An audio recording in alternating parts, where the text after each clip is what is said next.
जय हिंद मित्रांनो, आपल्या यूट्यूब चॅनलवर मी सर्वांचं मनापासून स्वागत करत आहे। आजच्या या व्हिडिओच्या माध्यमातून आपण सीटीटी परीक्षा झालेली आहे, आता याची अंतरिम उत्तर सूची कधी येणार आहे, याचा निकाल कधीपर्यंत लागू शकतो आणि या टीईटी किंवा सीटीटी परीक्षेमध्ये पास झालेल्या उमेदवारांना येत्या शिक्षक भरतीमध्ये संधी मिळू शकते का, त्याविषयी आपण या व्हिडिओच्या माध्यमातून जाणून घेणार आहोत। परंतु तत्पूर्वी आपण जर चॅनलवर नवीन असाल तर आमचे चॅनल सबस्क्राइब करा, साइडचे जे बेल आयकॉन आहे त्याला देखील प्रेस करा, जेणेकरून शिक्षक भरतीच्या संदर्भामधल्या कोणत्याही माहितीची अपडेट आपल्याकडून मिस होणार नाही। आणि मित्रांनो, आपण जर का येत्या टीईटी परीक्षेची तयारी करत असाल तर आपल्यासाठी या ठिकाणी अवेलेबल करून देण्यात आलेली आहे गुरुजी नावाची टीईटी बॅच। या बॅच मध्ये टीईटीचा पेपर 1 असेल किंवा पेपर 2 असेल, याकरिता आवश्यक असलेल्या सगळ्या विषयांचे डेली लाईव्ह लेक्चर असणार आहे।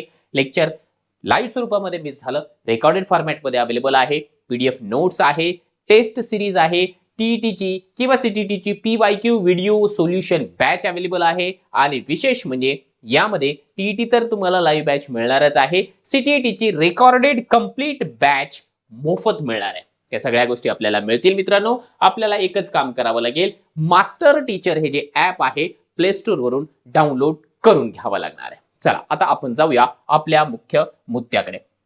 मित्रांनो, आपल्या सर्वांना कल्पना आहे की आपण जे आहे एक्झाम दिलेली आहे 7 आणि 8 फेब्रुवारी 2026 रोजी, आणि प्रत्येकाचं लक्ष लागून राहिलेलं आहे आता याची अंतरिम उत्तर सूची कधी येणार आहे। कारण आपण आपल्या चॅनलच्या मार्फत म्हणा किंवा इतरही सोशल मीडियाच्या मार्फत आपल्याला समजलेलं आहे की प्रोबॅबल या ठिकाणी आन्सर शीट काय असू शकते, आन्सर की नेमकी काय असू शकते।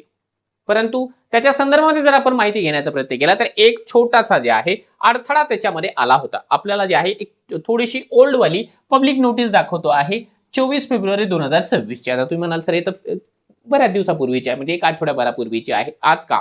तर बघा, अंतरिम उत्तर सूची न येण्यामागे हे देखील एक महत्त्वाचं कारण आहे।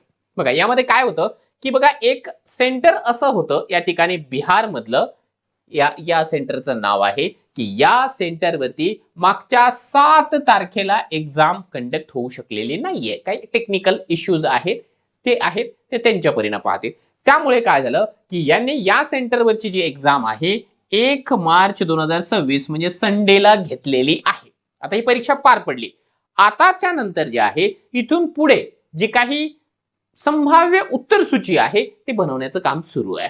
आणि आपण जर का माहिती घेण्याचा प्रयत्न केला तर ऑफिशियल नोटिफिकेशन तर अजून आलेली नाहीये, परंतु येत्या 10 मार्चच्या पूर्वी आपल्याला जी सीटीटीची संभाव्य उत्तर सूची आहे ऑफिशियल वेबसाईटला पाहायला मिळणार आहे।